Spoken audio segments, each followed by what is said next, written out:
Samurai. I like samurai. Samurai stories are something that I've been exposed to a lot throughout, like watching movies and shows and reading books and stuff like that. Most notably, like the big ones, obviously, like Kurosawa. And then, of course, other stories that, got influence from samurai stories, the spaghetti westerns, A lot of that stuff even factors into like anime and also Star Wars with like Cowboy Bebop. If you didn't have samurai stories, you didn't have some of these big things. So when I, got around to reading manga and suddenly all the recommendations are, you have to read Vagabond. You have to read Vagabond. It is one of the best. So I knew a bit about Vagabond. I knew that it was made by the guy who did Slam Dunk, which was Takehiko Ino.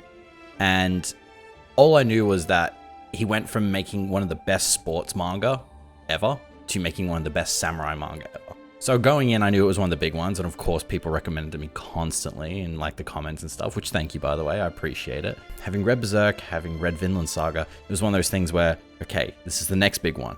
What do we really think? This is going to be my thoughts and first impressions of the entire story of Vagabond, so if you don't want to see spoilers, go ahead. If you don't mind, then follow along. So when I cracked open the first couple chapters of Vagabond, it was very much the story trope of get in late, get out early. You're introduced to these characters in the middle of this battlefield. We actually find Takezo in the middle of the battlefield, having just lost, been on the losing side. And you're trying to figure out who he is and who his friend Matahachi is and who they are and what they're doing there. I didn't even know the basic premise. I just knew that the story was about a man trying to make a name for himself as a ronin, as a samurai. It was one of those vague premises where you're like, okay, that could be a lot or it could be nothing. I'll be honest, it was hard to get through the first couple chapters because it felt like there was some stuff that wasn't really engaging me. There were moments where I'm like, oh cool, here's a fight coming up. And you see how strong Takezo is and you see how intense he fights. He fights with a very strong and harsh will, like a monster or a demon as he's called, obviously.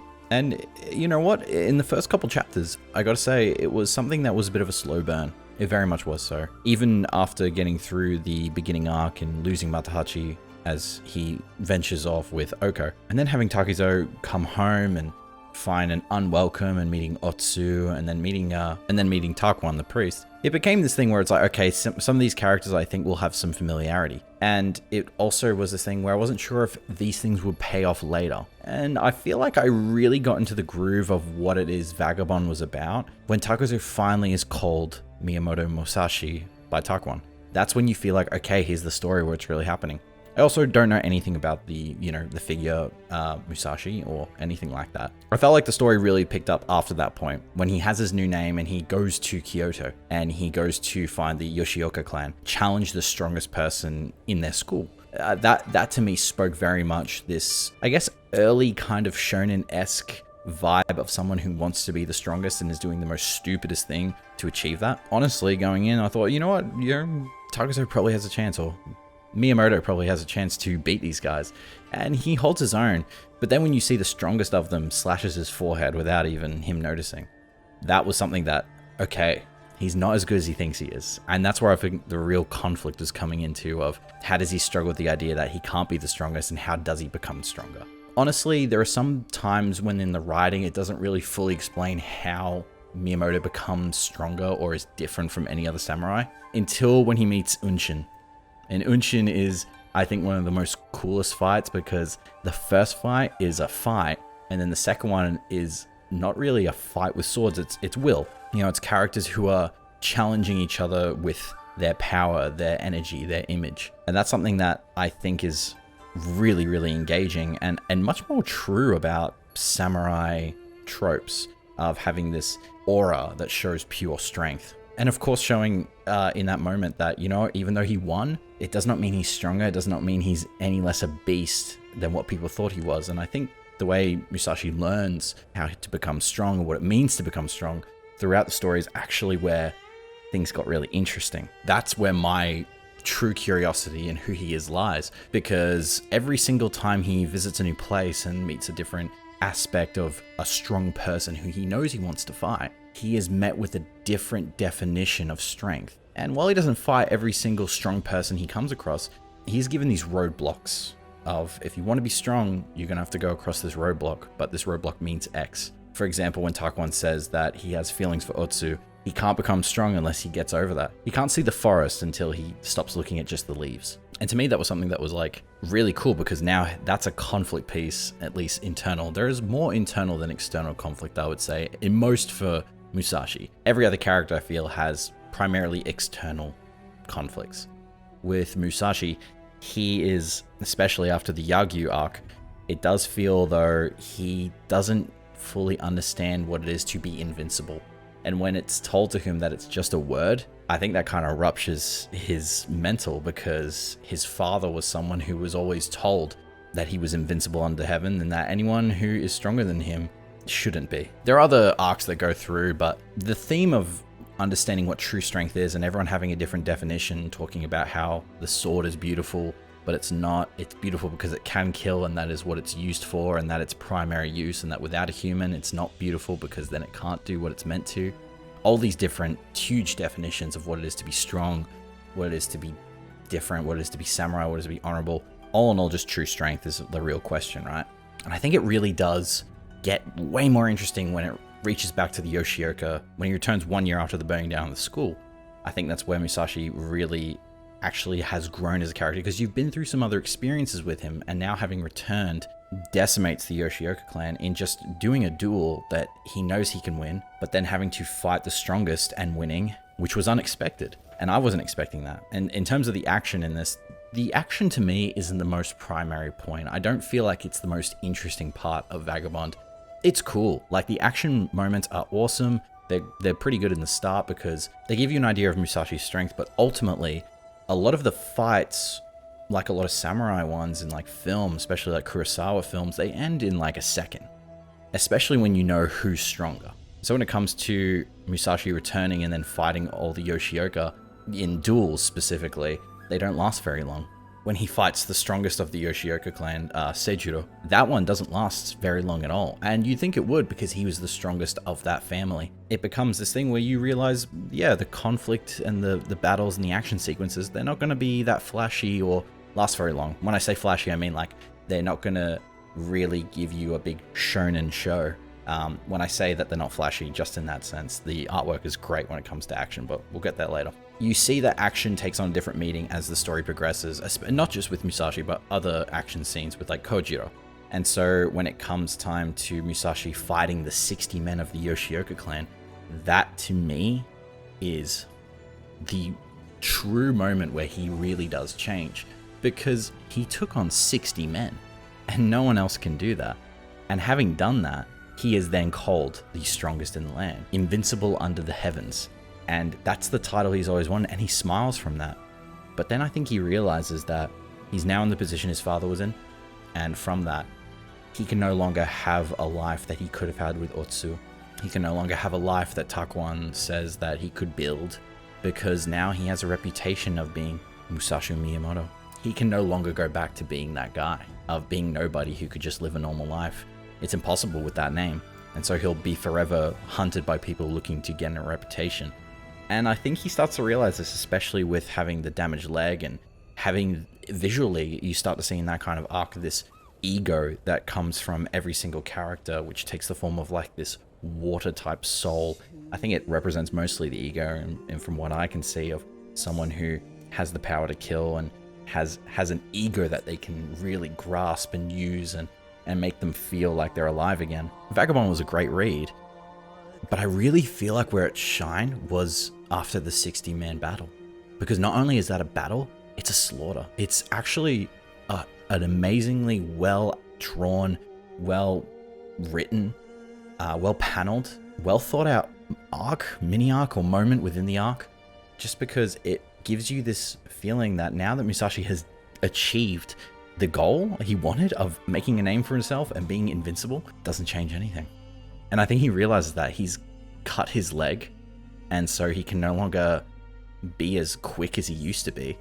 So not only is he now less strong than he was before becoming the title of Invincible, he now has to hold it and hold a title that doesn't make him happy. Of course, he goes on and he meets Inori, becomes a farmer. I don't know what it is about farming in a lot of arcs, or at least a lot of arcs with characters trying to figure out what else to do with their lives, but farming seems to really make you think. about doing something else. But I think it really works well for Musashi because all he knows is how to kill and survive. That's it. So maybe I'm strong in the sense that I can kill other men. Am I strong enough to make rice? Am I strong enough to fight against the elements and stop water from coming through this one pathway and create a rice paddy? Am I strong enough to fight the earth? But then he realizes it's not about fighting. There's a difference between being strong in terms of fighting and then being strong to persevere. And he learns that from the farmers and he learns that from the people. And that's something that I absolutely loved. It was so good, especially the character Shusaku in that arc, teaching him that you believe yourself to be strong. You've never really taken heed to the people around you who are weaker. And he's standing on a frog and he doesn't even notice that. And that's crazy, is that he realized he never even thought of other people before. He acknowledged he had friends, he had people he cared about, but did he ever take note of what they were going through, the things they wanted in their life, the things they wanted to do, the people who want to be around him? No, because he sees himself in a stronger sense more important than others. And I think that's something that he really didn't realize. And you didn't think it. You didn't think that maybe Musashi had bad morals. But at the end of the day, he is known for killing people. And I think he realized that and very much regrets it. And I think he also says that it's one of the best lines where it took him 22 years to find out that it was all for nothing. And that's where the real character growth, I feel like, comes into in terms of his character, which is so good.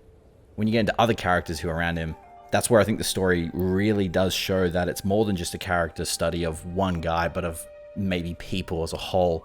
And that's where it branches out from just the samurai story, but almost like a Pulp Fiction-like story, where you have all these different characters and these different times, but they're all slowly connected just by these little threads. Sasaki Kojiro, the first time you hear that is Matahachi, he finds this certificate that he is a verified swordsman, verified samurai. And it's with that he uses to take on the identity of Sasaki Kojiro. But then eventually we just cut to this random guy on a beach and he finds a baby who is called Sasaki Kojiro. And he raises this child, he's raised death, but he is gifted with the power to fight, unlike any. He doesn't need to be trained. He just knows and slowly just develops. And it's through that makes it feel like, okay, who's this other character? And we followed Kojiro for a bit, and he intertwines with paths of Musashi before he was Takuzo, and he doesn't even know that.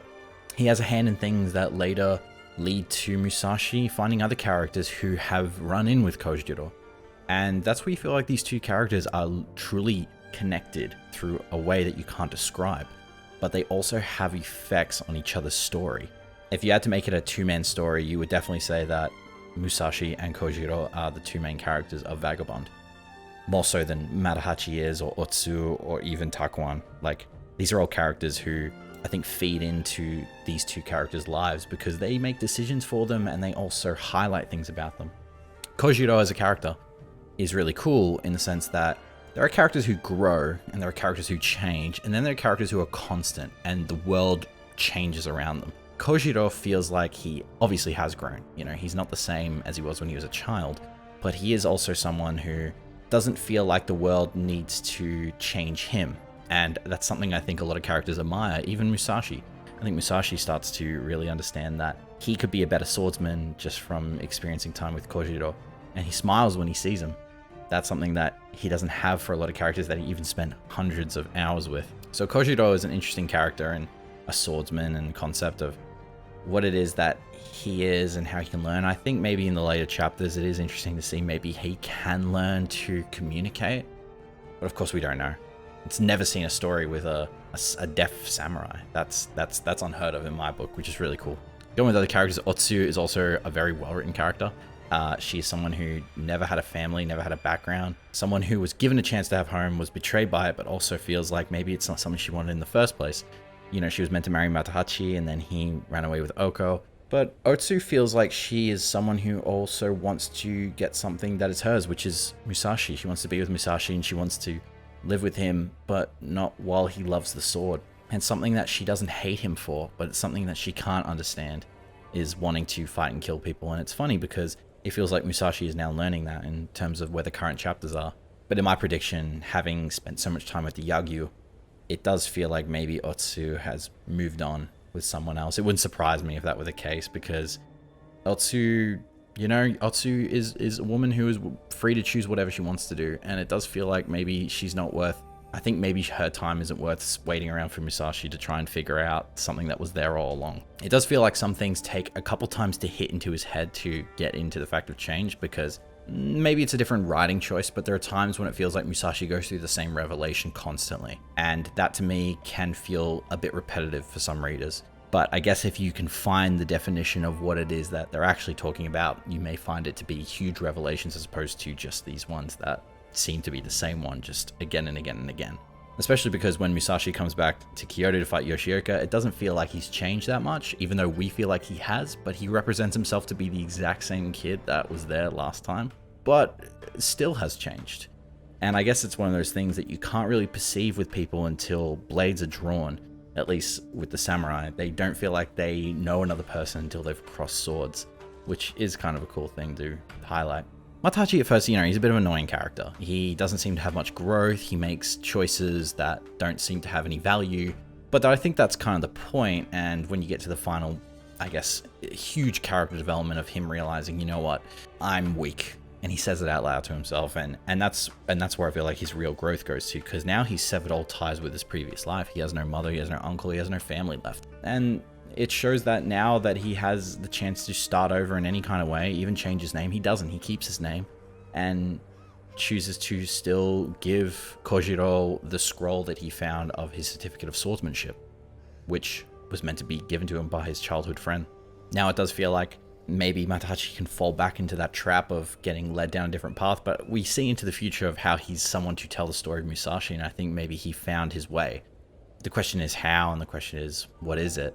I can't wait for everyone to just, come together at the final place in Kokoro. Kokoro in the later chapter seems like where everyone's heading, where the great duel of Musashi and Kojiro finally happens.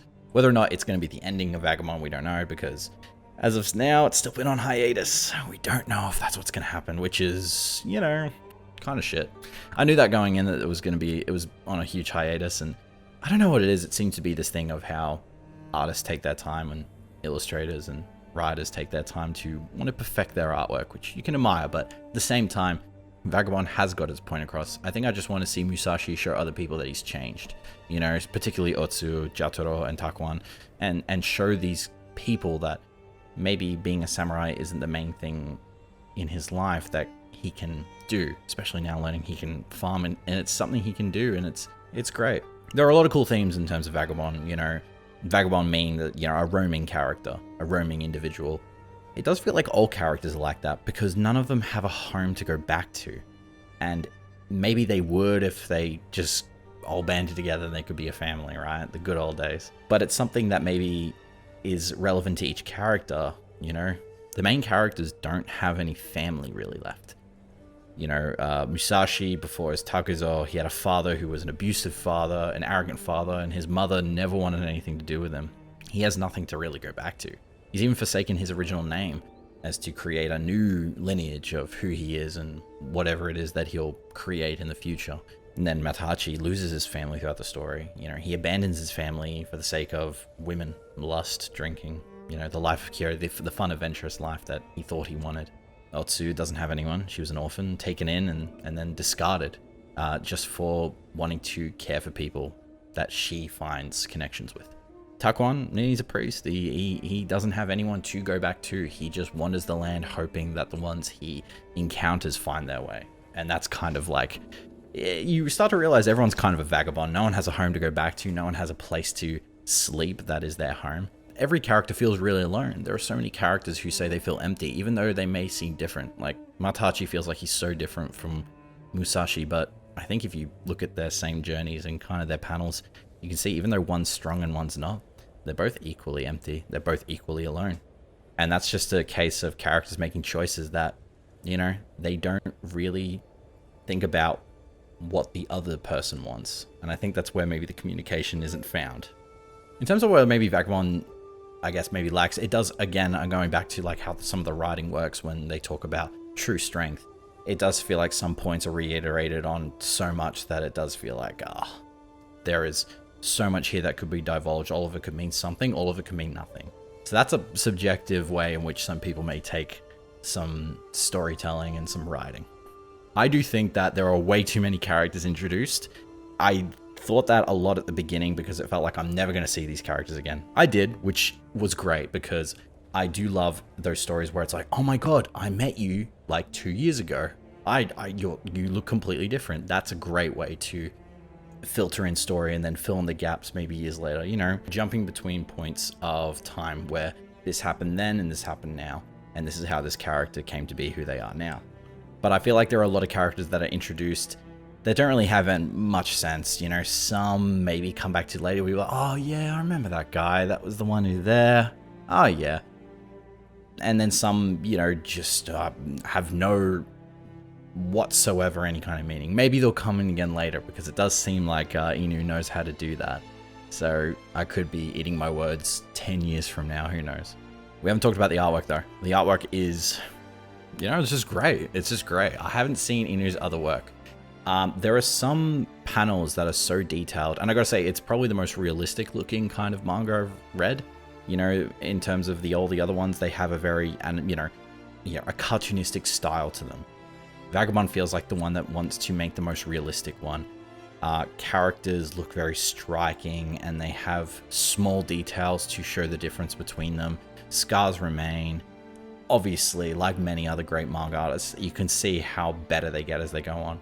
I do think there are sometimes panels that are just very cartoony, which I think adds to the comedy because, you know, it'd be pretty boring if there wasn't a bit of comedy. You can tell that Inu is just putting the detail where he knows where it matters. Because in the later ones, in the farm arc, I guess what I'll call it, Musashi is drawn to be less detailed, very scruffy, like lots of hairs, lots of placements on the face.